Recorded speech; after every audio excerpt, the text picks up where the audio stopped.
কোচিমের সাথে bed share করার মধ্যে যে আলাদা আনন্দ আর তৃপ্তি আছে না, তা ভাষায় প্রকাশ করা যায় না। আমার তো বেডে নেওয়ার জন্য 17-18 বছরের মেয়েদেরই পছন্দ। এদের ভোগ করার মজাই আলাদা। ভরাট কণ্ঠে হুট করে কেউ কথাটা বলে ওঠে। প্রথমে আমি ভয় পেলেও পরে কথার মর্ম বোঝা মাত্র আমার মেজাজ গরম হলো। একটা মানুষ এত জঘন্য কথা কিভাবে বলতে পারে? সে আবার বলে ওঠে, আসলে কচিমের শরীর খুব নরম হয়। এদের শরীরের ঘ্রাণ একবার শুকলে নেশা ধরে যায়, মাতাল করে দেয়। তখন আর মাথা ঠিক থাকে না।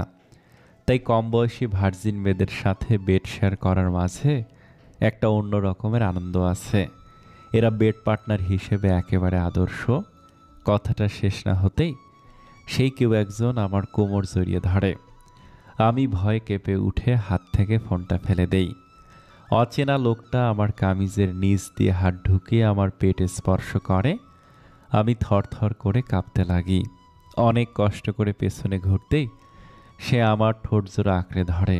তার ঠোঁটের সাথে আমার ঠোঁট মিশতেই আমি ছটফট করি। তাকে সরানোর চেষ্টা করি, কিন্তু সে এক চুলও নড়ে না, বরং আমার ঠোঁট আরও শক্ত করে আঁকড়ে ধরে এবং অনেক বিশ্রী আর জোরে জোরে কামড়াতে লাগে। আমার অনেক ব্যথা লাগছে, চারপাশে অন্ধকার। স্পর্শটা আমার কাছে অচেনা। তাকে সরিয়ে দিতেই দেখি নীরব চৌধুরী। তার মানে আমার সন্দেহেই ঠিক। এই নীরব চৌধুরীর জন্যই আজ আমাদের সুখের পরিবারের এই দশা। এই লোকটার জন্যই আমাকে আমার বাপিকে হারাতে হয়েছে। আমার রাগে গা থরথর করে কাঁপছে। ঠোঁট অসম্ভব পরিমাণে জ্বালা করতে লাগে। আমি তো সিটকে সরে যাই এবং বলি, এসব কি করছেন? আপনার সাহস তো কম না? এত সাহস আসে কোথা থেকে? কথাটা বলার পরপরই আমি আবার ঠোঁট মুছতে লাগি। কেন? তোকে কাছে টেনে নিচ্ছি, এত কাছে যে তুই চাইলেও সরে যেতে পারবি না। দুই শরীরের মিলন ঘটাতে যাচ্ছি, বাঁকা হেসে। আর আমার সাহস বরাবরই বলার বাহিরে। অনেক বিশ্রীভাবে বলল কথাটা। আমি রেগে গিয়ে বলি, আপনার সাহস তো কম না? আমাকে ছোঁয়ার চেষ্টা করেন। আবারও ওড়না দিয়ে ঠোঁট মুছে। উনি রেগে ফেটে গিয়ে বলে, ঠোঁট কেন মুছলি?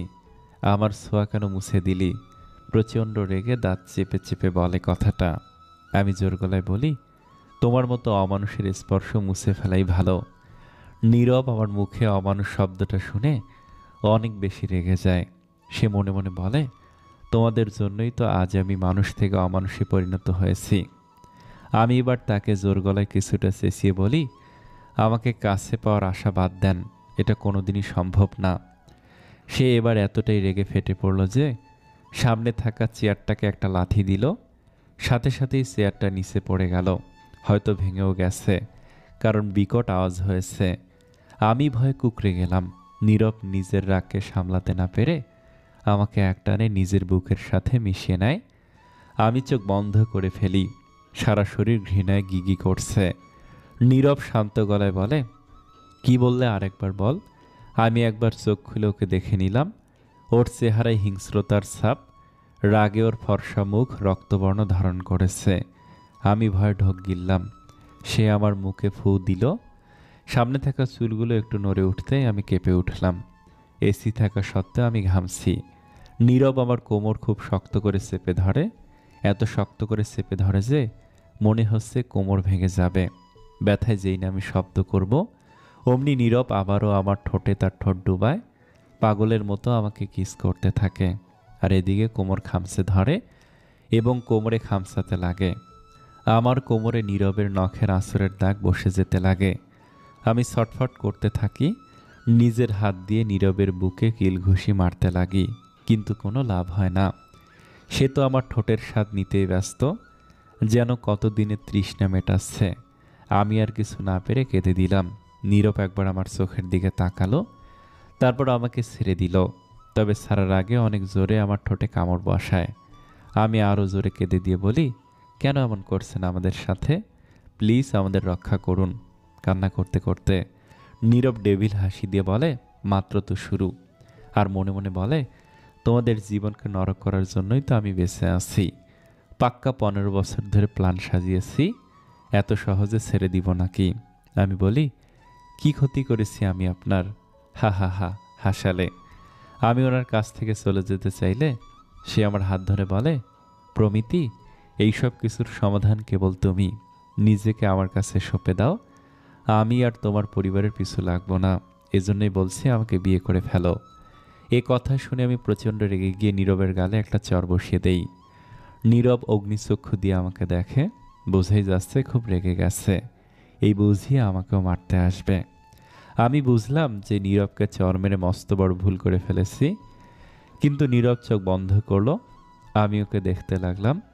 কি সুন্দর মুখটা, লম্বা ফর্সা চাপদাড়ি, একদম পারফেক্ট। তার সাথে জিম বডি। সে কটমট করে বলে, এই চরের জন্য তোমাকে পস্তাতে হবে। তা খুব জঘন্যভাবে। তুমি আমাকে কখনো চেনোনি।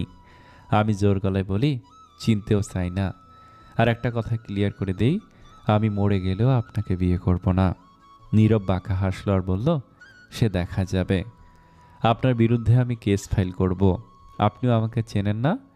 আমি আব্দুর করিম রহমানের মেয়ে, অত সহজ পাত্রী না। আপনাকে আমি ছাড়ছি না। আপনার জন্য আমাদের সব শেষ, সব। আর কিছুই বাকি রইল না। আপনি সব কেড়ে নিয়েছেন আমাদের থেকে। নীরব হেসে বলে ওঠে, অনেক হাসালে তুমি আমায়। By the way, nice jokes প্রিয়তমা। আমার এসব বাজে কথা দাঁড়িয়ে দাঁড়িয়ে শোনার কোনো মানেই হয় না। তাই কাঁদতে কাঁদতে আমি বেরিয়ে পড়ি আমার বাবার অফিস থেকে। না, ভুল বললাম। এখন এই অফিসটা আমার বাবার নেই, বাবাও নেই। তার সবচেয়ে প্রিয় শ্রমের জিনিসখানা তথা এই অফিসটাও আর নেই। অফিসটা কেবল অফিস ছিল না, বাবার কাছে বরং সুখ দুঃখের সাথীও ছিল। আমার বাবা যখন ঢাকায় প্রথম আসে তখন তার কাছে 1000 টাকার একটা নোট ছিল জাস্ট। সেই মানুষ নিজের অক্লান্ত পরিশ্রম মেধা দিয়ে তিলে তিলে ব্যবসা দাঁড় করান, নিজেকে প্রতিষ্ঠিত করে, বাংলাদেশের নামকরা শিল্পপতিও হন। কিন্তু ভাগ্য সে তো অন্য কিছুই লিখে রেখেছে আমাদের জন্য। আমি রাস্তায় এলোমেলো হাঁটছি। আগে কখনো প্রাইভেট কার ছাড়া বের হয়নি। আমার চোখ কোনো বাধা মানছে না। একাধারে কেঁদেই চলেছি আমি। আমি প্রমিতি করিম। বাবা খুব আদর করে আমার নামের সাথে নিজের নাম জড়িয়ে দিয়েছিলেন। খুব আদরে ছিলাম। অভাব কি তা জানতামই না, বরং বিলাসিতার কোনো কমতি ছিল না।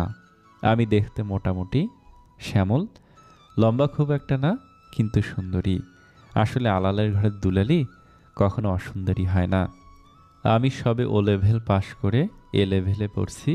এর মধ্যেই আমার বাবা স্ট্রোক করে মারা যান। আমরা সবাই ভেঙে পড়ি। আমি সবচেয়ে ভেঙে যাই, কারণ আমি ছিলাম পিতা ভক্ত। মেয়েরা বাবার প্রতি বেশি ভক্ত হয়, আর মেয়েরাও নাকি বাবার বেশি আদুরে হয়। আমিও ব্যতিক্রম ছিলাম না। বাবা মারা যাওয়ার 2 দিন হতে না হতেই নীরব চৌধুরী আমাদের সব সম্পত্তি, বাড়ি গাড়ি, অফিস দখল করে নেয়। বাবা মারা যাওয়াটা ছিল আকস্মিক একটা ঘটনা। আমরা কেউ মেনে নিতে পারছিলাম না। এরই মধ্যে আমার দাদি খুব অসুস্থ হয়ে পড়ে। এবার বর্তমানে ফিরে আসি। আমার চোখ ঝাপসা হয়ে আসছে। আমি এলোমেলো হাঁটছি। হঠাৎ আওয়াজ পেলাম, অনেকে বলছে সরে যাও সরে যাও। আমি সামনে তাকে দেখি একটা ট্রাক আসছে। আমার মাথায় হ্যাং মারলো। কি করব আমি কিছুই বুঝতে পারছিলাম না। হুট করে কেউ আমাকে হ্যাঁচকা টান দিয়ে সরিয়ে দিল। আমি ডিরেক্ট তার বুকে গিয়ে পড়লাম। তার হৃদস্পন্দন শুনতে পেলাম। কেমন যেন একটা ফিল হলো। আমারও হার্টবিট ক্রমশ বাড়তে লাগলো। কেমন এক মাতাল করা সুঘ্রাণ নাকে এসে লাগলো। আমি চোখ বন্ধ করেই তা উপভোগ করতে লাগলাম। আশেপাশে কি হচ্ছে কিছুতেই হুঁশ নেই আমার। কেমন এক নেশা ধরে গেছে। হুট করে কারো গরম নিঃশ্বাস মুখে এসে পড়ে। তার উত্তাপে আমি চোখ আরও ডিপলি বন্ধ করে ফেলি। নিজের হাত দিয়ে তাকে আঁকড়ে ধরে আছি। সেও আমাকে পরম যত্নে জড়িয়ে ধরে আছে। হুট করে নিজের ঠোঁটে কারো উষ্ণ উত্তাপ পেলাম। তড়িৎ গতিতে আমি সিটকে সরে দাঁড়াই। আমি চোখ খুলে দেখি আমরা রাস্তার এক সাইডে দাঁড়ানো। নীরব আমার কোমর আঁকড়ে দাঁড়িয়ে আছে আর মুচকি হাসছে। আশেপাশে মানুষের ভিড় জমানো। এই ডেভিল আমাকে এতগুলো মানুষের সামনে কিস করলো। আমার খুব শখ ছিল আমি আমার হাজব্যান্ডকে রোটে ফার্স্ট কিস করব। তবে সেটা আইফেল টাওয়ারের সামনে। আমার স্বপ্ন এই পোলা মাটি করে দিল। আমার লজ্জায় মরে যেতে মন চাচ্ছিল। মানুষজন চোখ বড় করে তাকিয়ে আছে আমার দিকে। আমি যেন কোনো এলিয়েন। নীরব ডেভিল হাসি দিয়ে বলে, কি গো, বাসর রাত রাস্তায় সারতে চাচ্ছ? Unique idea, I like it. আমি রাগে কাঁপতে লাগলাম। নীরব পকেটে হাত রেখে বলে, এত বড় মেয়ে, 2 দিন পর ডজনখানেক বাচ্চার মা হবে, আর সে কিনা রাস্তায় হাঁটতে পারে না। আমি রেগে বলি, কে ডজনখানেক বাচ্চার মা হবে? নীরব হাসতে হাসতে বলে, এটা কিন্তু শয়তানি হাসি। কে আবার? তুমি? আমি রাগ করে নীরবের হাত আমার কোমর থেকে সরিয়ে ফেললাম। তারপর যেই না হাঁটা দেব, হুট করে সে আবার সামনে আমাকে কোলে তুলে নিল। আমি চিৎকার চেঁচামেচি করতে লাগি, কিন্তু সবাই হাঁ করে চেয়ে আছে, যেন রোমান্টিক মুভির শুটিং চলছে। আমি চিল্লিয়ে তাদের কাছে হেল্প চাই, কিন্তু কেউ তো সাহায্যের জন্য এগিয়ে এলোই না, বরং ফোন বের করে ভিডিও পিকচার তোলা শুরু করলো। আমি লজ্জায় নীরবের বুকে মুখ লাগালাম, যেন আমার চেহারা না দেখা যায়। এই ফাঁকে নীরব তার হাত দিয়ে আমার মাথা তার বুকে আরও জোরে চেপে ধরেন, যার ফলে ওর বুকের ধরফরানি শব্দ আমি আরও স্পষ্ট শুনতে পেলাম। আমার কেমন জানি লেগে উঠল, কান নাক দিয়ে গরম ধোঁয়া বেরোতে লাগলো। অনুভূতিটা মিশ্র, রাগ না দুঃখ না কষ্ট কিছুই বুঝে উঠতে পারছিলাম না। নীরব আমাকে একটা গাড়িতে উঠিয়ে নিজের ড্রাইভিং সিটে বসে পড়ল। আমি একদম সিটিয়ে গেছি যেন। কোনো কথা বলছি না, সেও চুপচাপ ড্রাইভ করতে লাগে। কোথায় যাচ্ছি তাও জানি না। আমি চোখ বন্ধ করলাম। অনেক ক্লান্ত আমি, শরীরের ক্লান্তির চেয়ে মনে ক্লান্তি বেশি। গাড়ি থেমে গেল। এতক্ষণ আমি চোখ বন্ধ করে রেখেছিলাম। গাড়ি থামায় আমি চোখ খুলি।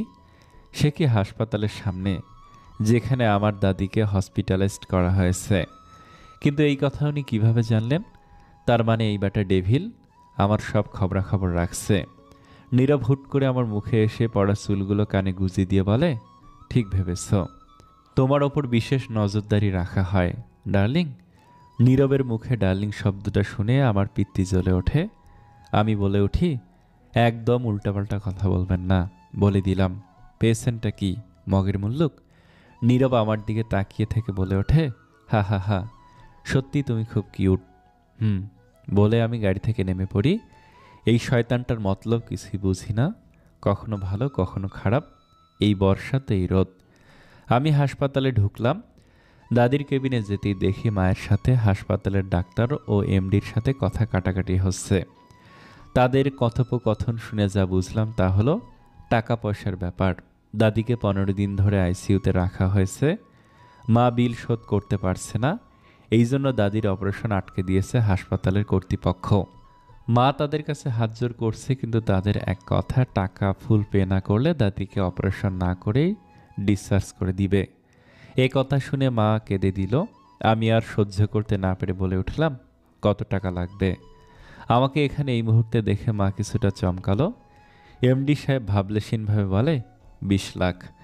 কালকের মধ্যে পে করলে বিকেলে অপারেশন হয়ে যাবে। মা ধাপ করে চেয়ারে বসে পড়ে। ডাক্তারের এমডি সাহেব চলে গেল। মাকে এভাবে অসহায় হতে দেখে আমার মুখটা কালো হয়ে গেল। আমি মায়ের পাশে গিয়ে বসলাম। মা কেঁদে কেঁদেই বলে ওঠে, যতদিন টাকা আছে ভাববি সব আছে। কত আত্মীয় স্বজন আমাদের, কেউ একটা ফোন করছে না, ফোনও ধরছে না, অথচ এরাই আগে কতবার ফোন দিয়ে সাহায্য নিত। উনি একটা দীর্ঘশ্বাস ফেলে বলে, পৃথিবীতে কেউ আপন না রে মা, কেউ না, সবাই শুধু স্বার্থেই খুঁজবে। আমার বুকটা হু হু করে ওঠে। আমি আমার মায়ের সাথে কেঁদে দেই। আমাদের মামের কান্নার শব্দে সারা হাসপাতালের দেয়াল নিস্তব্ধ হয়ে যায়। আমি কিছুক্ষণ পর হাসপাতালের বারান্দায় এসে দাঁড়ালাম। ওইখানে নিঃশ্বাস আটকে আসছিল। আমি ফোন বের করে রোহানকে কল লাগাই, কিন্তু ফোন বন্ধ। আমি চোখ বন্ধ করে ফেলি আর বলি, কেন এমন করছো রোহান? কেন আমাকে ফেলে চলে গেলে? তোমার না আমার মৃত্যুর আগ পর্যন্ত পাশে থাকার কথা ছিল? কত স্বপ্ন দেখাতে আমাকে, কতবার আশ্বস্ত করেছিল আমাকে যে আমার কখনো কিছু হবে না, তুমি সবসময় আমার পাশে থাকবে, আমাকে সারা জীবন ভালোবেসে যাবে। এই তোমার ভালোবাসার নমুনা? Why Rohan why? কেন আমাকে ছেড়ে চলে গেলে? আজ যে আমার তোমার খুব দরকার, তুমি এমনটা করতে পারলে আমার সাথে? রাতে মা আমাকে জোর করে বাসায় পাঠিয়ে দিল। আমি বাসায় এসে শুয়ে পড়লাম। খেতে ইচ্ছে করছে না, আমার 2 চোখ বেয়ে পানি পড়ছে। কি করব কিছুই বুঝে উঠতে পারছি না। কালকে যদি হাসপাতালে টাকা না দেই তাহলে কি হবে, না আর ভাবতে পারছি না। এমন সময় আমার ফোনে একটা কল আসলো। আমি রোহান ভেবে দ্রুত কল রিসিভ করি, কিন্তু ওপাশ থেকে নীরব বলে ওঠে, বাহ, আমার সাথে কথা বলার জন্য এত বেকুল তুমি। আমার মনটা মুহূর্তের মধ্যে বিষিয়ে গেল। কই ভেবেছি রোহান কল দিল, আর কি হলো বাস্তবে। আসলে আমার এমনটা ভাবা উচিত হয়নি। রোহান আমাকে কল দিবে না, সে আমাকে ভুলে গেছে আর ভালোবাসে না। ফোনের ওপাশ থেকে নীরব বলে ওঠে, ও ম্যাডাম, কোথায় হারিয়ে গেলেন? আমার হুঁশ আসলো নীরবের কথায়। আমি বলে উঠি, কি চাই আপনার? তোমাকে চাই। তার এমন কথায় আমার পিত্তি জ্বলে উঠল। নিজেকে সামলিয়ে বলি, মুখ সামলিয়ে কথা বলবেন। হুম, তাই। হুম। নীরব বাঁকা হাসি দিয়ে বলে, তোমার জন্য একটা এক্সক্লুসিভ অফার আছে। তা হলো কালকে আমার সাথে রুম ডেট করো, আমি তোমাকে 20 লাখ টাকা দিয়ে দেব। সি নীরব, আপনি কি মানুষের পর্যায়ে পড়েন? আপনার মতো জঘন্য লোকের সাথে আমার কথা বলতে বিবেকে বাধে। ফার্দার আমাকে কল করবেন না। আর হ্যাঁ, আমি কোনো পতিতা না যে নিজের টাকার জন্য আপনার কাছে বিলিয়ে দেব। Come on Promiti, take it easy. আমি আরও চিল্লিয়ে বলি, টেক ইট ইজি? নীরব, আপনি কি আসলে মানুষ নাকি অমানুষ? একটা অসহায় মেয়ের সুযোগ নিতে চান? সি। নীরব ঠাস করে ফোন কেটে দিল। আর এদিকে আমি অনেক জোরে জোরে শব্দ করে কাঁদতে লাগলাম। আজ যেন নিয়তিও আমাকে উপহাস করছে। এ কেমন মুসিবতে পড়লাম। আমি আকাশের দিকে তাকিয়ে কেঁদে দিই আর বলি, বাবা, কেন তুমি আমাদের ছেড়ে চলে গেলে? প্লিজ পারলে ফেরত আসো। দেখো তোমার মেয়ে কাঁদছে, তুমি না আমার চোখের পানি সহ্য করতে পারো না? তাহলে এখন কিভাবে আমাকে কাঁদতে দেখে ওই দূর আকাশে বসে আছো? বাবা, ও বাবা, আমি কি করব বলো? দাদিকে এভাবে বিনা চিকিৎসায় মরে যেতে দেখতে পারবো না আমি। আমি কান্না থামালাম। আমার হাতে এখনো একদিন সময় আছে। আমি যদি ব্যাংক থেকে লোন নিতে পারি তাহলে তো সব সলভ হয়। বাবা যেই ব্যাংকে সব লেনদেন করতো সেখানে গিয়ে লোন নিতে চাইলে নিশ্চয়ই একটা উপায় বের হবে। আর তাছাড়া এই বাড়িটা তো আছেই, বাসার কাগজ দেখালে ইজিলি লোন দিবে। আমি রাতেই সব কাগজ ঠিক করে রাখলাম, কালকে সকালেই ব্যাংক যেতে হবে। নীরব ফোনটা খুব জোরে ছুঁড়ে মারল, এরপর একটা সিগারেট ধরালো। বারান্দায় বসে সিগারেট ফুঁকছে সে, কিন্তু আজ যেন নেশা ধরছেই না। তার মাথায় কেবল একটা শব্দই ঘুরপাক খাচ্ছে, তা হলো অসহায়। এই অসহায় শব্দটা খুব ভয়ঙ্কর, খুবই। আচ্ছা, প্রমিতিকে আসলে অসহায়? হুম। নীরবের চেয়ে তো কমই অসহায় প্রমিতি। নীরব টানতে টানতে আমাকে একটা রুমে এনে এক টানে আমার ওড়না সরিয়ে ফেলে। আমি লজ্জা ও রাগে লাল হয়ে যাই। আমি দ্রুত ওড়নাটা গায়ে জড়িয়ে নিতে ধরলে সে ওড়নাটায় পা দেয়। আমার হাত ওড়নায় থাকায় নীরব আমার হাতের ওপর তা পা রাখে এবং আমার হাত তার পা দিয়ে পিষে দেয়। আমি ব্যথায় কেঁদে উঠি। নীরব হো হো করে হেসে বলে, এইটুকু ব্যথাই সহ্য করতে পারলা না? আমি ওর দিকে তাকালাম। ওর চেহারায় হিংস্র ভাব ফুটে উঠেছে, চেহারায় কোনো মায়াভাব নেই। নীরব আমার দুই বাহু শক্ত করে ধরে উঠে দাঁড় করায়। এত জোরে আমার হাত ধরেছে যে মনে হচ্ছে আমার হাত ভেঙে যাবে এক্ষুনি। আমি নিজেকে ছাড়ানোর আপ্রাণ চেষ্টা করলাম, কিন্তু নীরবের শক্তির সামনে আমি কিছুই করতে পারছি না। নীরব আমাকে ছেঁচড়াতে ছেঁচড়াতে বিছানায় ফেলল, তারপর নিজের শার্ট খুলে বিশ্রী একটা হাসি দিল। আমি কেঁদে দিলাম আরও জোরে। আমাকে কাঁদতে দেখে যেন ও পরম প্রশান্তি পেল। আমি ওঠার জন্য বসতে চাইলেও আমার দুই হাত ওর দুই হাত দিয়ে চেপে ধরে। আমার শরীরের ওপর উঠে বসে নিজের সমস্ত ভর আমার ওপর ছেড়ে দেয়। আমি ভয়ে কুঁকড়ে যাই। আমি বেশ বুঝতে পারছি আমার সাথে কি হতে চলেছে। নীরব নিশ্চয়ই আমার সাথে খারাপ কিছু করবে, তাই জন্য তো এই শুনশান বাসাটা এনেছে। এদিকে তো মানুষজন ভুলেও আসে না। ও যদি আমার সম্মানহানি করে তাহলে আমি সমাজে মুখ দেখাতে পারবো না। নীরব আমার গলায় মুখ ডুবিয়ে দিল। আমি কাটা মুরগির মতো ছটফট করতে লাগি। ও বিরক্ত হয়ে আমার গালে অনেক জোরে একটা থাপ্পড় লাগায়। আমি আরও জোরে কেঁদে দেই। নীরব বিরক্ত নিয়েই বলে, একদম কাঁদবি না। আমি ওর কথার অবাধ্য করে আরও কাঁদতে থাকি।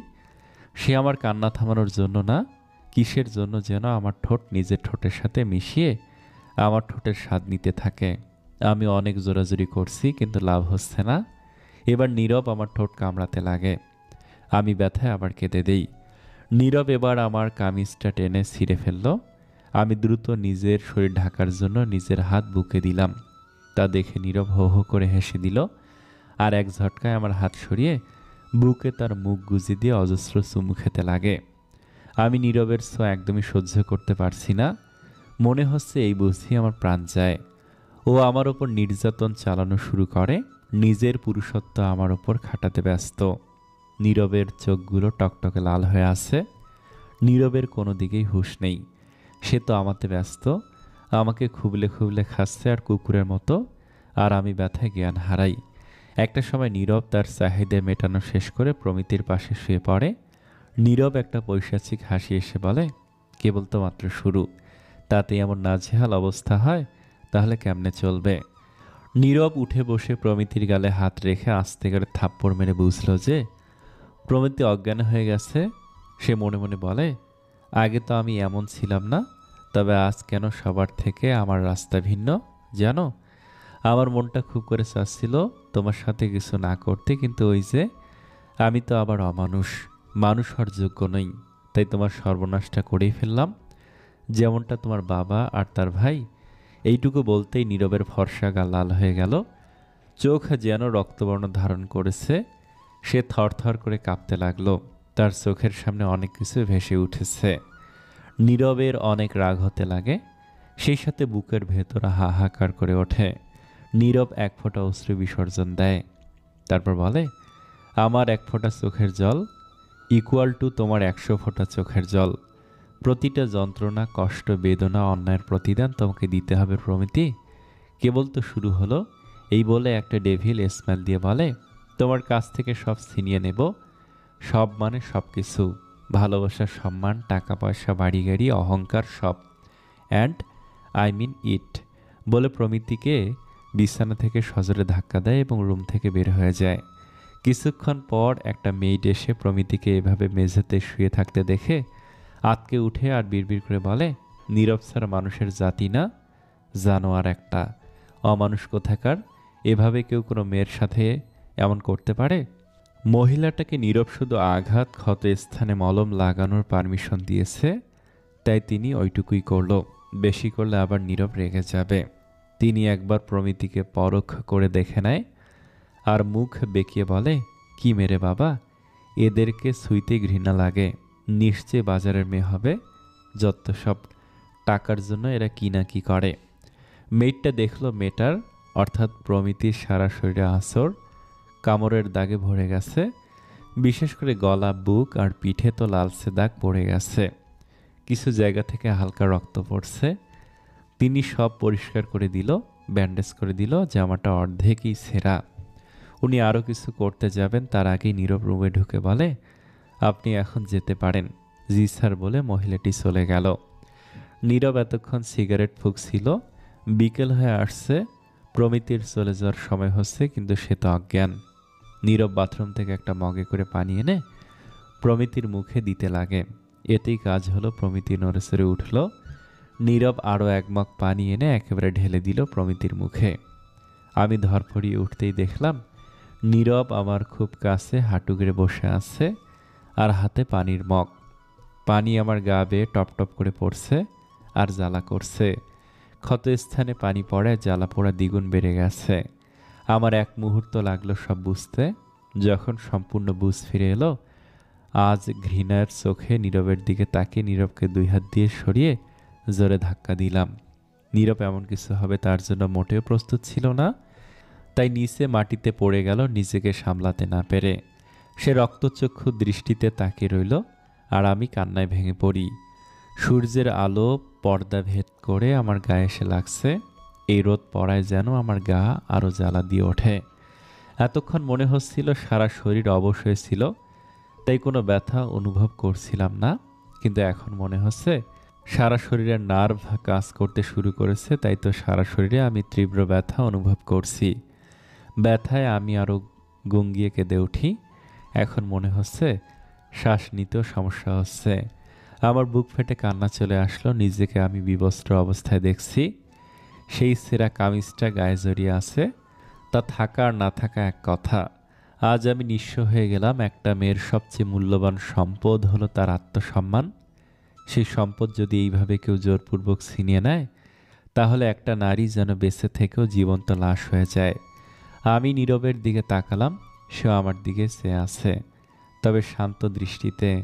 আমি ভেবে পাচ্ছি না একটা মানুষ কতটা জঘন্য হলো একটা মেয়েকে জোর করে রাস্তা থেকে তুলে এনে তার সব শেষ করে দিতে পারে।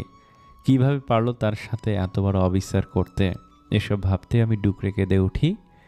আমার নিজের প্রতি নিজেরই ঘৃণা লাগছে। নিজেকে এই মুহূর্তে শেষ করে দিতে মন চাচ্ছে। তুমি তো দেখি বেড থেকে উঠতেই চাচ্ছ না। আরও এক রাউন্ড খেলার ইচ্ছা আছে নাকি? নীরব কথাটা বলে আমাকে দাঁড় করিয়ে দিল। দাঁড়াতে গিয়ে আমি ব্যথা অনুভব করলাম। নিজেকে নীরবের হাত থেকে সরানোর চেষ্টা চালাতে গিয়ে দেখলাম বেডের সাদা চাদরে ছোপ ছোপ দাগ। আমি ভয় পেয়ে গেলাম, এত রক্ত বের হয়েছে। ভয় পাওয়ার কিছুই নাই, এটা বায়োলজি ইস্যু। নীরব কথাটা বলে একদণ্ড থেমে আমাকে আবারও টেনে নিয়ে গেল ওয়াশরুমে। এরপর ঝর্ণার সামনে দাঁড় করিয়ে কল ছেড়ে দিল। আমার সারা গায়ে পানি পড়তে লাগলো, সারা শরীর ভিজে গেল। এই পানিগুলোকে কেন যেন আজ কাটার মতো লাগছে। মনে হচ্ছে এগুলো পানি না, বরং আমার গায়ে কাটা হেনে দিচ্ছে কেউ। নীরব বলে ওঠে, আর কোনো এভিডেন্স রইল না ডার্লিং। আমি কেঁপে উঠি আর আবারও কেঁদে দেই। নীরব বিরক্ত হয়ে বলে, এত চোখের পানি কই রাখো বলো তো? আমি ওর দিকে রাগি চোখে তাকিয়ে বলি, ওপরে একজন আছে, উনি সব দেখছেন মিস্টার নীরব চৌধুরী। ঠিক বলেছ, উনি সব দেখে। অনেক কষ্ট নিয়ে বলল কথাটা। ভয় করে না? এত পাপের বোঝা নিয়ে বাঁচতে পারবেন? এই কথা শুনে নীরব তাচ্ছিল্যের স্বরে বলে, পাপ? আমার চেয়ে অনেক বেশি পাপ করে মানুষ দিব্যি বউ সন্তান। এতটুকু বলে একবার প্রমিতির দিকে তাকিয়ে বলে, আদরের মেয়ে নিয়ে সুখে থাকে। আমি অদ্ভুতভাবে নীরবের দিকে তাকাই। ওর চোখে হিংস্রতার সাথে আরও কিছু ফুটে উঠেছে যে আমি বুঝতে পারছি না সেটা কি, কে জানে। আমার নীরবের চোখের ভাষা বোঝার ক্ষমতা হয়নি। নীরব আমাকে হুট করে কোলে তুলে নেয়। আমি চেঁচামেচি করতে লাগলে নীরব বলে, আর একবার চিৎকার করতে শুনলে এই 7তলা বিল্ডিং থেকে ধাক্কা মেরে ফেলে দেব। আমি ভয়ে চুপ মেরে গেলাম। নীরব আমাকে সোফায় বসিয়ে ফার্স্ট এইড বক্স এনে আমার সামনে রাখল। মেটকে বলেছিলাম তোমার ক্ষত স্থানে ব্যান্ডেজ করে দিতে, উনি তলপেটের নিচের জায়গায় ব্যান্ডেজ করেনি, তুমি এখন করে নাও। আমি মুচকি এসে বলি, ওয়াও, ফেবুলাস। নিজেই ব্যথা দিবেন আর নিজেই মেরামত করবেন? সব কিছু আপনার কাছে গেম লাগে? কথা কম বলবা, আমার বেশি কথা বলা ভালো লাগে না। হুম, কান্না করে দিয়ে নীরব আমাকে আর কিছু বলতে না দিয়ে নিজেই সোফায় বসে আমার কামিজ তুলল আর ক্ষত স্থানে হাত রাখে। আমি সিটকে সরে যেতে গেলে ও আমাকে শক্ত করে ধরে ফেলে আর বলে, নড়বে না একদম। কিন্তু আমি কিছুতেই ওর স্পর্শ নিতে পারবো না, তাই আমার পেট থেকে ওর হাত সরিয়ে দিয়ে কামিজটা নিচে নামাই। তা দেখে নীরব বলে, তুমি এমনভাবে লজ্জা পাচ্ছ যেন খুব সতী। এ কথা শুনে আমি হতভম্ব হয়ে যাই। ওকে খুব কড়া একটা কথা বলতে ইচ্ছে করছে, কিন্তু চুপ রইলাম।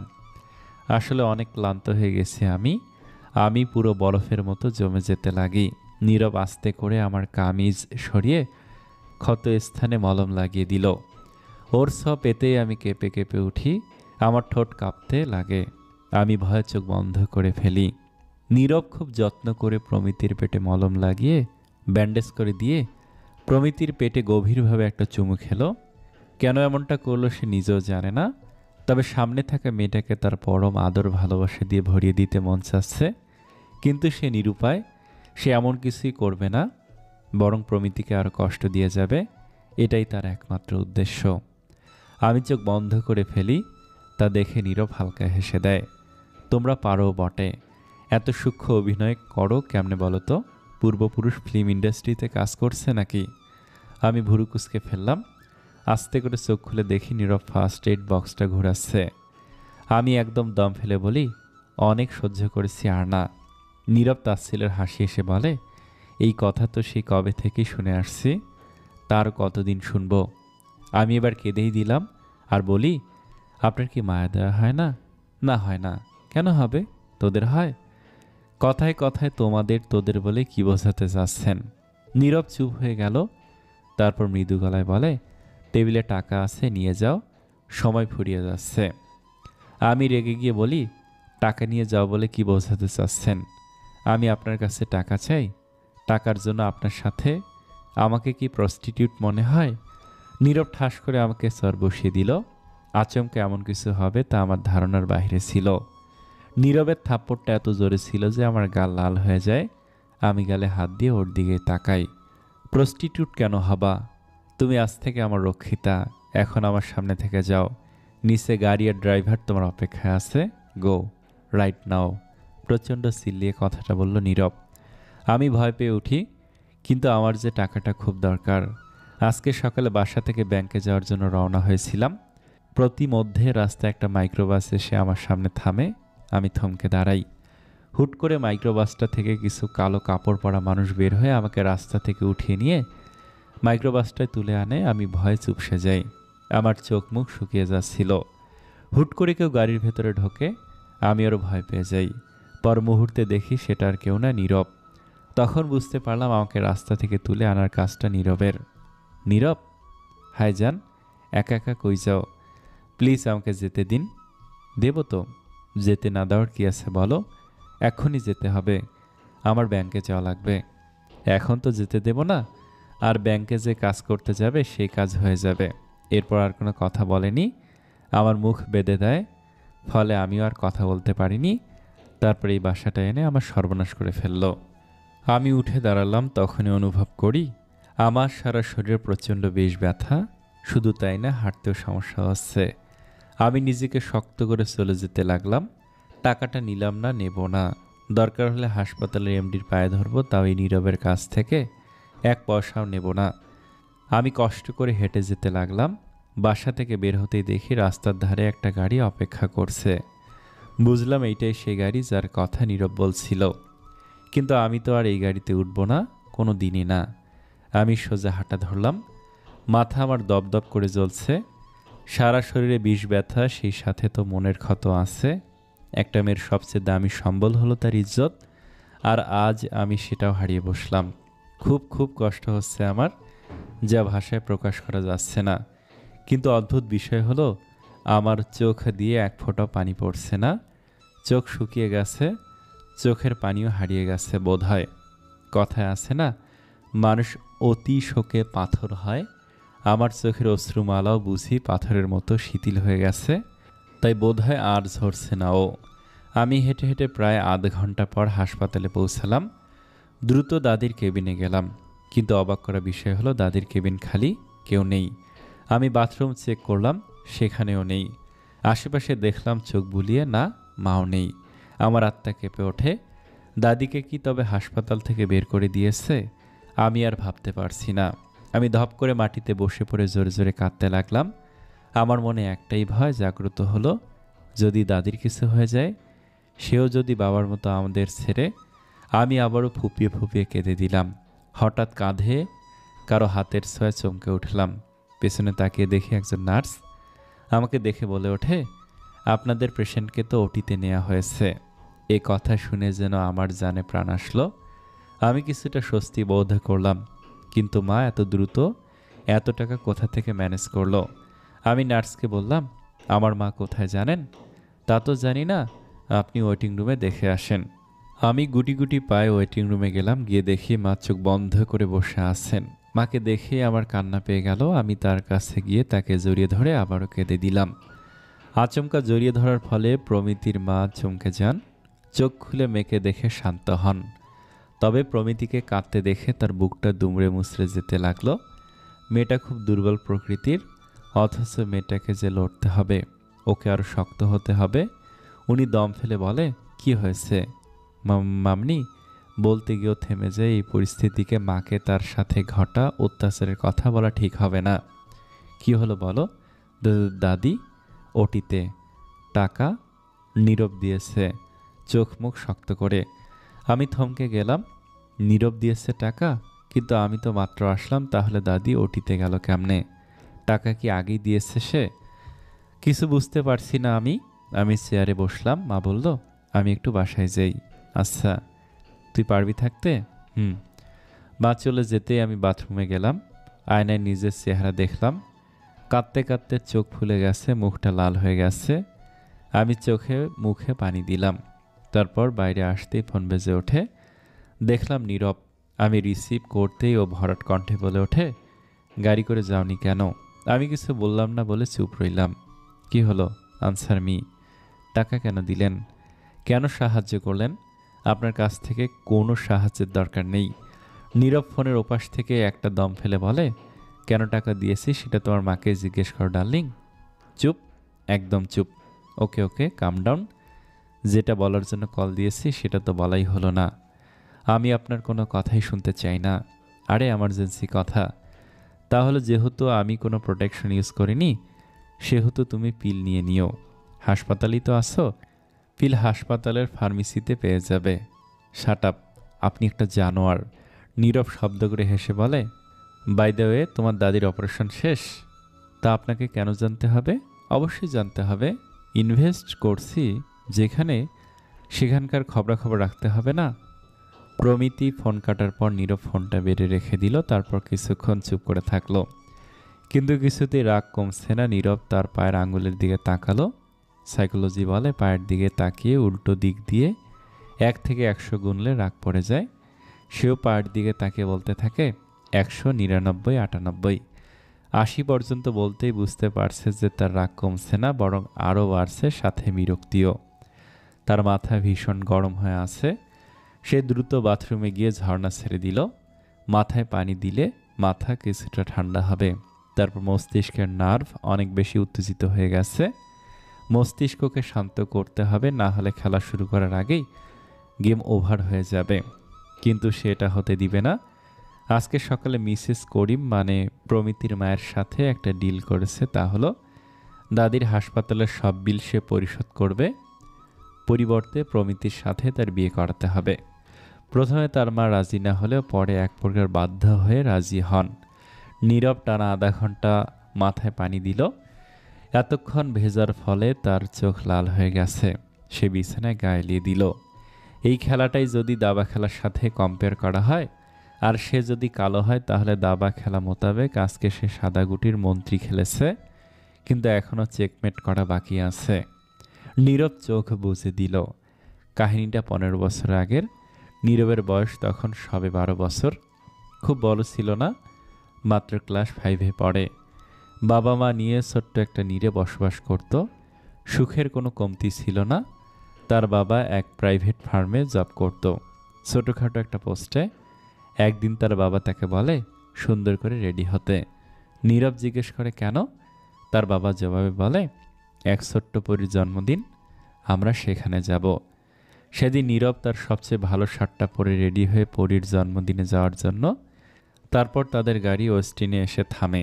সে চারিপাশে তাকায়, কি সুন্দর করে সাজানো।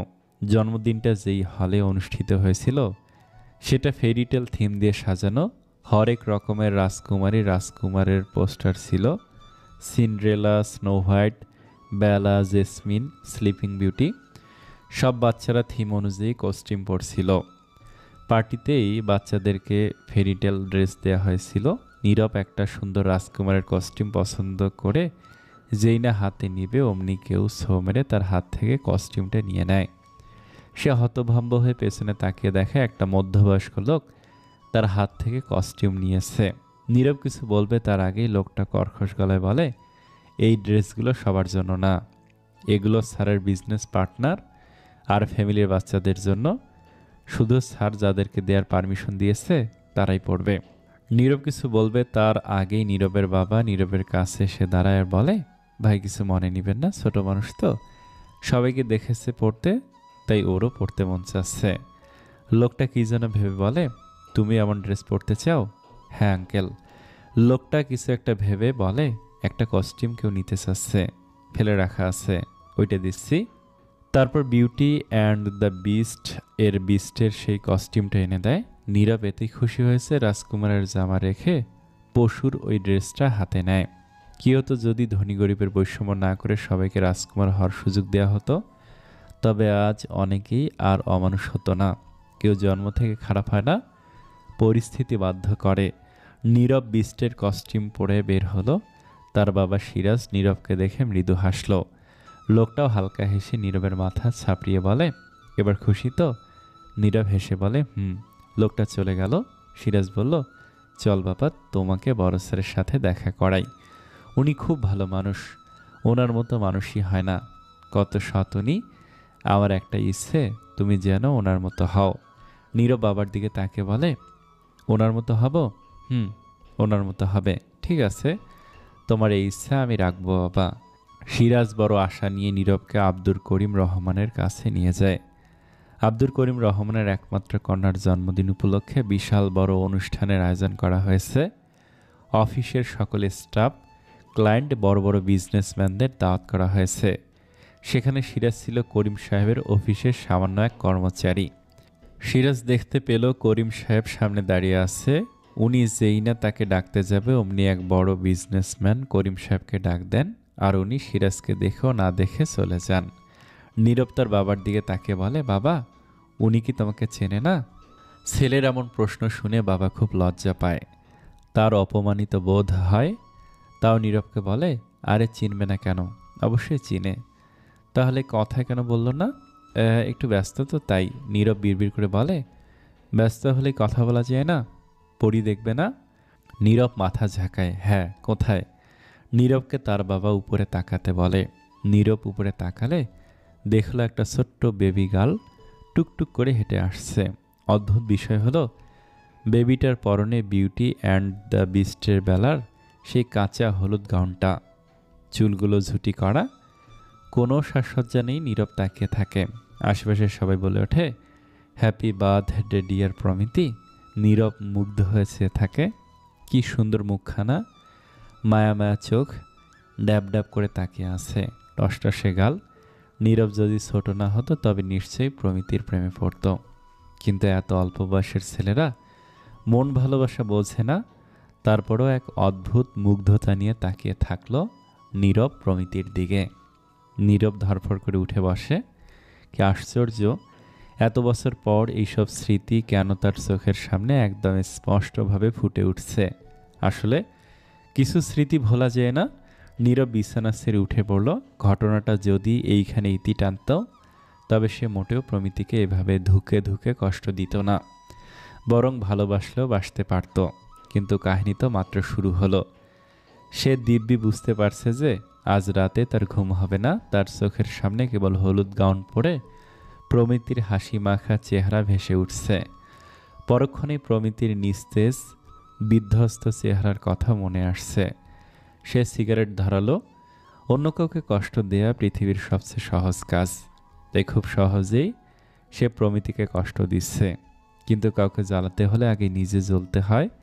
এর স্পষ্ট উদাহরণ হলো মোমবাতি। মোমবাতি প্রথমে নিজে জ্বলে, তারপর অন্যকে জ্বালায়। কিন্তু মোমবাতির নিয়ত ভালো, চারপাশ আলোকিত করার জন্য জ্বলে ছারখার হয়। কিন্তু নীরবের নিয়তি ভালো না, তবুও সে জ্বলছে, প্রতিনিয়ত জ্বলছে। তার জ্বলন আর প্রমিতির জ্বলনের অনুপাত করা গেলে বুঝি 10:3 হবে। আচ্ছা, মোমবাতির যেন কয়টা পরিবর্তন ঘটে? 2টা, ভৌত আর রাসায়নিক। এই দুইটাই তো অনেক আগে পড়েছে, তাই মনে নেই। এই প্রশ্নের উত্তর না পারার জন্য কেমিস্ট্রি স্যারের কাছে মার খেয়েছিল। তাও বেতের মায়ের। স্যার খুব করে বলেছিলেন এই প্রশ্নটা খুব ইম্পর্ট্যান্ট, কিন্তু তারপরও সে পড়ে যায়নি।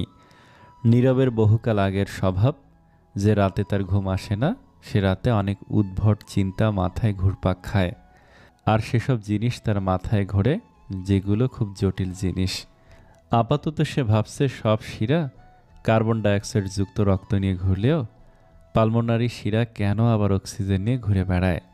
শালা সব জায়গায় ভেজাল, কোনো কিছুই সরল না, সব কিছু এত জটিল, একদম তার জীবনের মতো। যদি পালমোনারি শিরা কার্বন ডাইঅক্সাইড যুক্ত রক্ত বহন করে তাইলে সে প্রমিতিকে ছেড়ে দিবে। যেহেতু এটা সম্ভব না, সেহেতু প্রমিতিকে ছেড়ে দেওয়া সম্ভব না। নীরব বাঁকা হেসে মনে মনে ভাবে, প্রকৃতি নিজেই তো ব্যতিক্রমধর্মী, রহস্যময়। তাহলে সেও যদি পালমোনারি শিরার মতো ভিন্ন হয়, সবার চেয়ে আলাদা কাজ করে, তাহলে মনে হয় না প্রকৃতির কোনো অসুবিধা হবে, কেননা প্রকৃতি নিজেই ভিন্নতা পছন্দ করে। আচ্ছা, সে কি পাগল হয়ে যাচ্ছে? হলে হবে। জগতে কেউ পরিপূর্ণ সুস্থ না, সবাই পাগল আবার সুস্থ। আমি ঘুম থেকে উঠলাম, মাথাটা ভীষণ ব্যথা করছে। সারা রাত ঘুমাইনি, ভোরের দিকে চোখ লেগে এসেছিল, তাও ঘুম হয়নি। মাথা ঝিম ধরে আছে, ঘড়িতে দেখলাম 7:30 বাজে। মানে রোহান এখনো অফিস যায়নি। একবার কি ওর সাথে দেখা করে আসবো? ওর অফিস 10টা বাজে শুরু হয়। দ্রুত রেডি হয়ে গেলে পৌঁছাতে পৌঁছাতে 8:30 বাজবে, অর্থাৎ দেখা করা সম্ভব। আমি দ্রুত উঠে পড়লাম, কোনো মতে রেডি হয়ে বেরিয়ে পড়লাম। এখনও হাঁটতে কষ্ট হচ্ছে। কালকে রাতে একটা পেন কিলার নিয়েছিলাম। ব্যথা কিছুটা কমলেও সম্পূর্ণ কমেনি। কাউকে না জানিয়ে বের হলাম। রাস্তায় বের হতেই দুটো মেয়ে আমাকে দেখে নিজের মাঝে ফিসফিস করতে লাগে। তাদের সাথে সাথে আরও কয়েকজন আমার দিকে তাকিয়ে আছে। আমি ব্যাপারটা বুঝলাম না। নিশ্চয়ই আমাকে নিয়ে কোনো নিউজে আমাকে দেখানো হয়েছে হয়তোবা। আমি একটা সিএনজি ঠিক করলাম। রোহানের বাসার সামনে এসে সিএনজি থামলো। আমি নামতেই দেখি রোহানও বের হচ্ছে। আমি দ্রুত গিয়ে ওর পথ আটকাই। রোহান আমাকে দেখে অবাক হয় এবং কিছুটা বিরক্ত হয়। তা আমি স্পষ্ট বুঝতে পারছি। রোহান মুখ কালো করে বলে, এখানে কি চাই? কথা আছে তোমার সাথে। কিন্তু আমার তোমার সাথে কোনো কথা নেই। রোহান, তুমি এমন কেন করছো? কিসের শাস্তি দিচ্ছ আমাকে? রোহান বিরক্ত হয়ে বলে, দেখো প্রমিতি, আমি আর তোমাকে ভালোবাসি না। So please leave me. মানে? ভালোবাসি না মানে হলো আই ডোন্ট লাভ ইউ। আমি হতাশে বলি, ভালোবাসো না? না। আমি কিছু বলবো তার আগে রোহান বলে, কেন? তোমার নতুন আশিক কি তোমাকে ইউজ করে ছেড়ে দিছে? আমি ভুরু কুচকে তাকিয়ে বলি, কি বলতে চাইছো? দেখো প্রমিতি, ন্যাকা সেজো না। তোমার প্রেমিক নীরব চৌধুরী রাস্তায় দাঁড়িয়ে তোমাকে কিস করে আর তুমি ওকে সিট করছো? How cheap. তোমার মতো মেরে আসল 12 ভাতারি। Rohan, mind your language. চোর ধরা পড়লে চিল্লাবেই। আমার সামনে কত সতী শাস্তে হাত ধরতে দিতে না। আর নীরবের সাথে রাস্তায় দাঁড়িয়ে দাঁড়িয়ে আমি বলি, তুমি কি ওই সময় উপস্থিত ছিলে ওইখানে? না। তাহলে কিভাবে আমাকে অপবাদ দিচ্ছ? কিসের ভিত্তিতে? না থাকলেও সব দেখেছি। কিভাবে? রোহান ফোন বের করে বলে, সবই সম্ভব প্রমিতি। ইটস 2020। তারপর আমাকে যা দেখালো তা দেখার জন্য আমি মোটেও প্রস্তুত ছিলাম না। আমার আর নীরবের ভিডিও, তাও রাস্তায় দাঁড়িয়ে কিস করার সিন। আর অনেক ভিউ উঠেছে, কালকে আপলোড করা হয়েছে। রোহান হেসে বলে, ভালোই তো মজা করো। আমার মাথায় যেন আকাশ ভেঙে পড়ল। ইতিমধ্যে ভিডিওটা ভাইরাল। এখন কি হবে? এজন্যই রাস্তায় মেয়ে দুটো আমাকে দেখে হাসছিল। নীরব এত জঘন্য কেন? রোহান যেতে যেতে বলে, আমার সাথে আর দেখা করবে না। আমি কারো ইউজড আর সেকেন্ড হ্যান্ড জিনিস ইউজ করি না। আমি কান্নায় ভেঙে পড়লাম। কিছুক্ষণ পর মাথায় স্কার্ফ জড়িয়ে বের হলাম। রাস্তায় আসলাম। নিজের চেহারা ঢেকে রেখেছি আর চোখ দিয়ে পানি পড়ে যাচ্ছে। নিজেকে খুব অসহায় লাগছে। মাকে কি জবাব দিব? নিজের মান সম্মান সব নীরব কেড়ে নিল। আমি বাসায় ফিরেই আরেক দফা হতভম্ব হলাম। নীরব বাসায় এসেছে, তাও এত সকালে, আর মায়ের সাথে কথা বলছে। নীরবকে আমার বাসায় দেখে তো এক দফা অবাক হলামই, সেই সাথে একটা বড়সড় চমকও খেলাম। কেননা মা ওর সাথে কথা বলছে। মা আর নীরব ড্রয়িং রুমের সোফায় বসা। নীরবের সামনে নাস্তার প্লেট সাজানো। নীরব চায়ের কাপটা হাতে নিয়ে চায়ের চুমুক দিয়ে আমাকে দেখে বাঁকা হাসি আসলো। নীরবকে দেখে আমার বুক ধক করে উঠে। আমার ভয় হতে লাগে। আবার নতুন কি চাল চালে কে জানে। আমাকে দেখে মা হালকা হেসে বলে, প্রমিতি? হ্যাঁ। এত সকালে কই গিয়েছিলে? আমি আমতা আমতা করে বলি, বাইরে। প্রমিতির মা ভুরু কুচকে বলে, কেন? একটু বাইরে হাঁটতে গিয়েছিলাম। হুট করে মাথায় যা এসেছে তাই বলে দিয়ে হালকা হাসার চেষ্টা করলাম। প্রমিতির মা খানিকটা অবাক হলো। প্রমিতির ঘুম সকালে ভাঙতেই চেত না। স্কুলে যাওয়ার সময় কত যুদ্ধ করে জাগাতে হতো, আর আজ কিনা মেয়ে সকাল সকাল উঠে হাঁটতে বের হয়। তিনি একটা দম ফেললেন। সবই সম্ভব। দিনকাল খারাপ গেলে সন্তানের প্রতি এর প্রভাব তো পড়বেই, কিন্তু কি আর করার আছে। প্রমিতির মা উঠে দাঁড়ালেন আর বললেন, তুই নীরবের সাথে কথা বল, আমি আসছি, বলে উনি চলে গেলেন। আমিও মায়ের পিছনে যেতে গেলে নীরব আমার হাত ধরে ফেলে। আমি ওর দিকে অগ্নিদৃষ্টিতে তাকালাম। নীরব আবার একটা হাসি দিয়ে আমাকে তার পাশে বসালো। আমি উঠে আসতে গেলে ও বলে ওঠে, তার রোহানের সাথে দেখা সাক্ষাৎ শেষ হলো?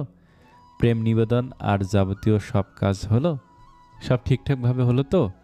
আমার নীরবের কথা শুনে চোখ বেরিয়ে আসার উপক্রম। আমি ঢোক গিলে জোর করে একটা শ্বাস নিয়ে বলি, আমার ভিডিও লিক কে করেছে? নীরব তখন আমার হাত আরো জোরে শক্ত করে ধরে বলে, ওহো, ভিডিওর কথা তো মাথা থেকে বেরিয়েই গিয়েছিল। ইউটিউবে ছেড়েছি তো, টাকা পাবো অনেক। নিবা নাকি? হাফ দেব কিন্তু, কারণ ভিডিওতে আমিও আছি। Shut up, stop your mouth. ওহো, আগে বললে তো হতো যে তোমার আরও পার্সেন্টেজ লাগবে।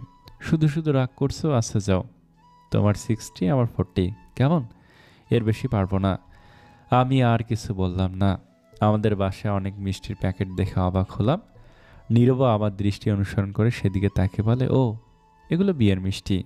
আমি বলি, কার বিয়ের মিষ্টি? কার আবার? তোমার আর আমার? কি? অসম্ভব। অনন্ত জলিল আর নীরব চৌধুরীর কাছে সব সম্ভব, অসম্ভব কিছুই না। আমি মরে গেলেও তোকে বিয়ে করব না। তাহলে get out from my house. আমি হালকা হেসে বলি, ফর ইউর কাইন্ড ইনফরমেশন, আপনি আমার বাসায় এসে বসে আছেন, আমি আপনার বাসায় যাইনি। নীরব হা হা করে হেসে বলে, আজকে থেকে এটা আমার বাসা। দেখো প্রমিতি, আমি কোনো ভনিতা স্যারে বলছি, তুমি আমাকে যদি আজকে বিয়ে না করো, তাহলে তোমাকে আর তোমার ফ্যামিলিকে এই বাসা থেকে আমি বের করে দেব। আর যদি বিয়ে করো, তাহলে তোমার পরিবার এই বাসায় থাকতে পারবে। নাও চয়েস ইজ ইয়োর্স। মা কোনো দিন মানবে না। নীরব বাঁকা হেসে বলে, তোমার মা আমাকে অলরেডি জামাইবাবু করে ডাকা শুরু করেছে। আমি এক দৌড়ে মায়ের কাছে গেলাম, মাকে জড়িয়ে ধরলাম। মা বোধহয় বুঝতে পারলেন, তাই আমাকেও জড়িয়ে নিয়ে বলে, মেয়েদের তো একদিন না একদিন বিয়ে হয়, তোর না হয় আগেই হলো।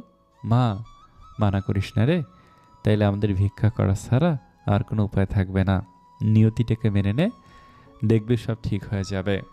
আর আমিও কিছু বলতে পারলাম না, এমনকি মায়ের অবাধ্য হতে পারলাম না। সব স্বপ্নের বলিদান দিয়ে নীরবের বউ সাজলাম। আর তাছাড়া যাকে ভালোবাসি তার কাছে তো আমি সেকেন্ড হ্যান্ড জিনিস। তাহলে কার জন্য আমি বিয়েটা আটকাবো? আজকে আমার বাসর রাত, অবশেষে বিয়েটা করতেই হলো। আমার মধ্যে কোনো ভ্রুক্ষেপ নেই। আমি অনুভূতিহীন এক যন্ত্রের মতো বাসর ঘরের ফুলে ভরা বিছানায় জড়সড় হয়ে বসে আছি। অথচ এই দিন নিয়ে আমার কত স্বপ্ন ছিল, সবটা জুড়েই ছিল রোহান। কিন্তু ভাগ্যের পরিহাসে আমাকে নীরবের বউ হতে হলো। আমি খুব করে কাঁদছি, কেঁদে কেঁদে হেঁচকি উঠে গেছে আমার। আমার সারা শরীরে চিনচিনিয়ে ব্যথা, ঠোঁট জোড়া অনেক জ্বালা করছে, পেটে, কোমর, পিঠ সব জায়গায় কামড়ের আঁচড়ের দাগ, সারা শরীরে বিষ ব্যথা। এই বিয়েতে আমার মত ছিল না, আমাকে জোর করে বিয়ে দেওয়া হয়েছে। সবচেয়ে মজার বিষয় হলো, যাকে আমি সবচেয়ে বেশি ঘৃণা করি তার সাথে আমার বিয়েটা সম্পূর্ণ হলো। সে আবার অধিকার ফলালো আমার উপরে। আমার নিজের উপর দয়া হচ্ছে। একটু আগেই আমাদের বিয়ে সম্পূর্ণ হলো। আমাকে এই রুমে, অর্থাৎ বাসর ঘরে নিয়ে আসলো। রুমে ঢুকতে আমি কান্নায় ভেঙে পড়ি, মেঝেতে বসে কাঁদতে থাকি। আমি অনেক কাঁদতে থাকি, কিন্তু কেউ শোনার নেই। একসময় আমার স্বামী মানে নীরব রুমে আসে। নীরব রুমে এসে আমাকে ওইভাবে কাঁদতে দেখে একটু বিচলিত হলো না। সে তো বেশ স্বাভাবিকভাবে আমাকে মেঝে থেকে তুলে আনলো।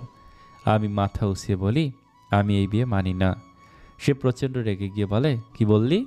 আমি ভয়ে ভয়ে বলি, আমি এই বিয়ে মানি না। অমনি ঠাস করে আমার গালে চড় বসিয়ে দিল। থাপ্পড় খেয়ে আমি কেঁদে দিলাম আর বললাম, আপনি খুব পচা, আমাকে জোর করে বিয়ে করেছেন, এখন আবার চড় মারছেন। আপনি হিটলার, ডেভিল, আস্ত একটা শয়তান। Are you done with your nonsense. আমি আরও জোর জোরে কেঁদে দিলাম। সঙ্গে সঙ্গে উনি আমার মুখ চেপে ধরে এবং কোলে তুলে বিছানায় নিয়ে যায়। তারপর ঠাস করে আমাকে বিছানায় ফেলে দেয় এবং সে নিজেও আমার উপর উঠে পড়ে। আমি তাকে সরানোর চেষ্টা করতে থাকি। সে আমাকে ঠাটিয়ে আর একটা চর মেরে বলে, আজ এই জায়গায় রোহান হলে তো নাচতে নাচতে বিয়ে করতি, তাহলে এখন কি সমস্যা? আমি করলেই দোষ, অথচ অন্যদের কাছে তো তুই নিজে নিজে যাস, তখন কান্না পায় না? তখন নিজের ওপর ঘৃণা লাগে না? এইসব ন্যাকামি আজ থেকে বাদ। উনি কি বলছে আমি কিছুই বুঝতে পারছি না। আমি একাধারে কেঁদেই চলেছি। নীরব আমার গলা চেপে ধরলেন, আমার শ্বাস আটকে যেতে লাগলো। আমি ছটফট করছি, নিজেকে সারানোর চেষ্টা চালাচ্ছি। আমাকে ছটফট করতে দেখে উনি খুব আনন্দ পেল। উনি এরপর আমার শাড়ির আঁচল একটান দিয়ে খুলে দেয়। শাড়ির সাথে ব্লাউজে সেট টিফিন ছিল, সেটা খুলে এসে আমার কাঁধে ঘুষে যায়। ওখান থেকে রক্ত পড়তে থাকে, এতে ওনার কোনো মাথা ব্যথা নেই। উনি আমার উন্মুক্ত পেটে এবং কোমরে তার নখ দিয়ে খামচে ধরেন। আমি আহ করে উঠি। অনেক কষ্ট পেতে দেখে উনি আরও জোরে খামচাতে লাগেন আর বলেন, তোর তো অন্যদেরকে শরীর দেখে বেড়াতে মজা লাগে, বিশেষ করে রোহানের সাথে পেট বের করে শাড়ি পরিস, তাই না? কি বলছেন এসব আপনি? আমাকে ছাড়ুন প্লিজ। এই কথায় শুনে উনি আমার বুক থেকে ব্লাউজ ছিঁড়ে ফেলে তার মুখ বুকে ডুবিয়ে দেয়।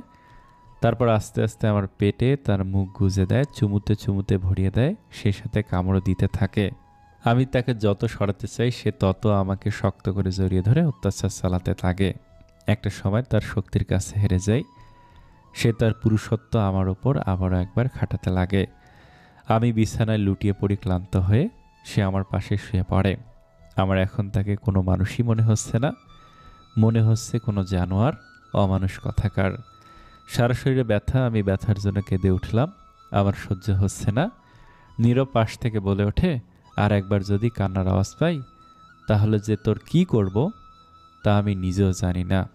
আমি আবারও কেঁদে উঠলাম। আর একবার কান্নার শব্দ পেলে বারান্দায় গিয়ে রেখে আসবো।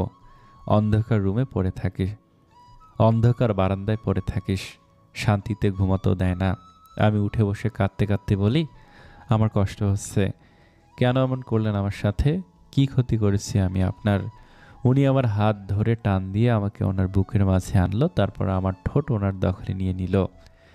সে আমার ঠোঁটের স্বাদ নেওয়ার সাথে সাথে ঠোঁটে কামড় দিচ্ছে। এত জোরে কামড়াচ্ছে যে মনে হচ্ছে ঠোঁটের উপরের চামড়ায় তুলে নিবে। আমি আমার হাত দিয়ে ওনার বুকে মারতে থাকলাম। উনি আমার দুই হাত চেপে ধরে আমার পেটে কামড় বসালেন অনেক জোরে। তারপর ছেড়ে দিয়ে বলে, এক কাজ কর, কান্না কর, তোকে কান্না করতে দেখলে আমি শান্তি পাই। এই শান্তির সামনে স্বর্গীয় শান্তিও কম পড়ে যায়। আমি হতবাক হয়ে তার দিকে চেয়ে রইলাম। এতটা নির্দয় কেন নীরব? ৬টা বাজতেই নীরব ঘুম থেকে জেগে ওঠে। তার অনেক দিনের স্বভাব এত সকালে ওঠার। সে উঠে বসলো, চোখ আপনা আপনি প্রমিতির দিকে গেল। মেয়েটা নিশ্চিন্তে ঘুমাচ্ছে, প্রচুর ক্লান্ত দেখাচ্ছে মেয়েটাকে। নীরব কিছুটা ঘাবড়ে গেল। প্রমিতি মরে টরে গেল নাকি, এমনটাই তার অবচেতন মন বলে ওঠে। সে প্রমিতির নাকে তার হাত রাখল। না, গরম নিঃশ্বাসের অস্তিত্ব টের পাওয়া যাচ্ছে। সে কিছুটা স্বস্তি পেল। নীরব ফ্রেশ হয়ে বারান্দায় গেল। সূর্য উঠে গেছে। নীরব হালকা হাসল। এসি কোনো কারণ ছাড়াই, এমনি কোনো কারণ ছাড়াই হাসল। তার কাছে মনে হয় কারণ ছাড়া হাসা উচিত মাঝে মাঝে। পদার্থ বিজ্ঞানে একটা জটিল কথা বলা আছে, তা হলো প্রত্যেকটি ক্রিয়ারই একটি সমান এবং বিপরীত প্রতিক্রিয়া থাকে। অর্থাৎ কোনো একটা বস্তু যদি কোনো বস্তুর ওপর ২০ নিউটন বল প্রয়োগ করে, তবে অপর বস্তু তার ওপর ঠিক ২০ নিউটন বলই প্রয়োগ করবে। এটাই ফ্যাক্ট। তার প্রমিতির সাথে এমন আচরণ বা এক কথায় রেপ করার কারণ এই নিউটনের তৃতীয় সূত্রটি। ব্যাপারটা হাস্যকর হলেও সত্য। নীরব এখানে আপাতত দ্বিতীয় বস্তুটার মতো ভূমিকা পালন করছে। দ্বিতীয় বস্তুর ওপর যদি প্রথম বস্তু বল প্রয়োগ না করত, তবে কিন্তু প্রথম বস্তুকে বিপরীত বল সহ্য করা লাগতো না। ব্যাপারটা খুব সরল, কিন্তু সেই সাথে জটিলও বটে। একটা কথার প্রচলন আছে, চোখের পরিবর্তে চোখ। নীরবও তাই করেছে, শুধু চোখের জায়গায় ইজ্জত। ব্যাস এতটুকুই তো সেন্স করেছে সে। নীরব বারান্দা থেকে বেরিয়ে এসে রান্নাঘরে গেল। কিছুক্ষণ ঘুটঘাট শব্দ করে রান্নাঘর থেকে বেরিয়ে বাসা থেকে বেরিয়ে চলে গেল। আমার ঘুম ভেঙে গেল। পিটপিট করে চোখ খুলে আমি হকচকে উঠে পড়লাম, কারণ জায়গাটা আমার পরিচিত নয়। আমার বুক ধুক করে উঠল। পর মুহূর্তেই কালকের সব কথা একে একে মনে পড়ে গেল। প্রথমে নীরবের সাথে বিয়ে, তারপর ওর অমানবিক অত্যাচার। অজান্তেই এক ফোঁটা চোখের জল গড়িয়ে পড়ল। আমি উঠে দাঁড়ালাম। সামনে থাকা বিশাল বড় ঘড়িটা জানান দিচ্ছে এখন 10টা 10 বাজে। আমি চারপাশে তাকালাম। চারিদিকে কেমন পিনপিনা নীরবতায় ভরপুর। কেউ নেই। আচ্ছা, নীরব কোথায়? যেখানে থাকুক না কেন, আমার কি যায় আসে? আমি উঠে ফ্রেশ হয়ে নেই, কিন্তু পরনের কোনো কাপড় নেই। আমি সাথে কোনো ব্যাগও আনিনি বাসা থেকে আসার সময়। এখন কি আর করার? তাই কালকের রাতে যে শাড়ি পরেছিলাম সেটাই আবার পরলাম। তাছাড়া আর উপায়ও তো নেই। আমি বাথরুম থেকে বের হয়ে সোফায় বসলাম। এভাবে প্রায় ৩ ঘন্টা কেটে গেল। বুঝলাম ক্ষুধা পেয়েছে। কালকে রাতে আমি ক্ষোভে কিছু মুখে দেয়নি। সকালেও কিছু না খাওয়ার ফলে এখন খিদার জ্বালা হাড়ে হাড়ে টের পাচ্ছি। তাই আমি রুম থেকে বের হলাম, কিছু খাওয়া যায় কিনা। আমি রান্নাঘর খুঁজতে লাগলাম। বাসাটা বেশি বড় না, মাত্র 2 রুম। তাই কিচেন খুঁজে পেতে খুব অসুবিধা হলো না।